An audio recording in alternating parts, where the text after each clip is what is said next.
Behavior 3 is going to be follow the target at a walk. So I mentioned in the first targeting video, touch it. My feet are still, I want you to touch it. When my feet are moving and we're walking, I just want them oriented towards it. I don't want them to touch it, because the reason for this is some horses, when you make them touch it in motion, they start to feel like they have to chase it.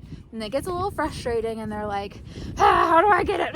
And then they're like biting or they're rushing, and it's not as relaxed as we'd like it to be, because I want this to be calm, easy, relaxed. It's going to turn into leading. It's going to turn into a lot of stuff. So I don't want that like anxious chasing energy attached to it. So I want to click while they're oriented towards the target, they're looking at it, but not touching it. And so I'm gonna click when he's leading in a place that I want, close, like where I'm kind of at his shoulder, that's kind of where I want to be, and where he's looking at the target, that's what I'm gonna click and mark. So we'll show you guys that too here.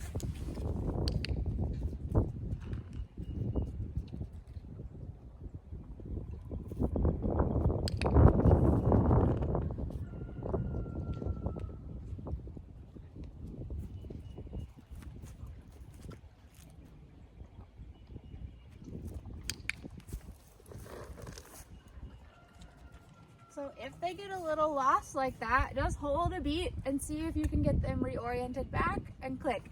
So that's the thing that's going to happen. So in the beginning, they've never done this before. You're going to be asking for like 1 or 2 steps towards the target, click, treat, couple steps, click, treat. Over time, you start to build that up from 1 step to 2 steps to 5 steps to 10 steps to all the around, and however long you want. But depending on your horse will depend how slowly or quickly you increase that duration, how quickly you progress. Now it'll depend on their understanding, and they'll let you know when they're ready. So that's 1, 2, 3. Stand with your head in your own space. Touch the target standing still.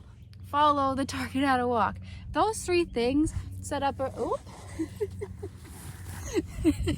those 3 things set up a really nice understanding generally for the horse. He's messing with my tripod. The perils of filming with a horse in the space with you. Those 3 behaviors really set you up to be able to then go do anything else. That gives the horse a really solid opportunity to understand what this clicker means, to make that association between this bridge signal and the fact that food is coming, right? So you heard me. So those 3 are simple, and I think they do a really good job. And then you can take this to a million other places, right? But if you've got these 3 things down, then I think that sets your horse up to be able to then go on and do the next step. So that's why I teach them first. It also keeps the horse out of your personal space. They're learning how to operate with food without climbing all over you and getting in your business and being super annoying. Horse is like, please pay attention. I would like to do more.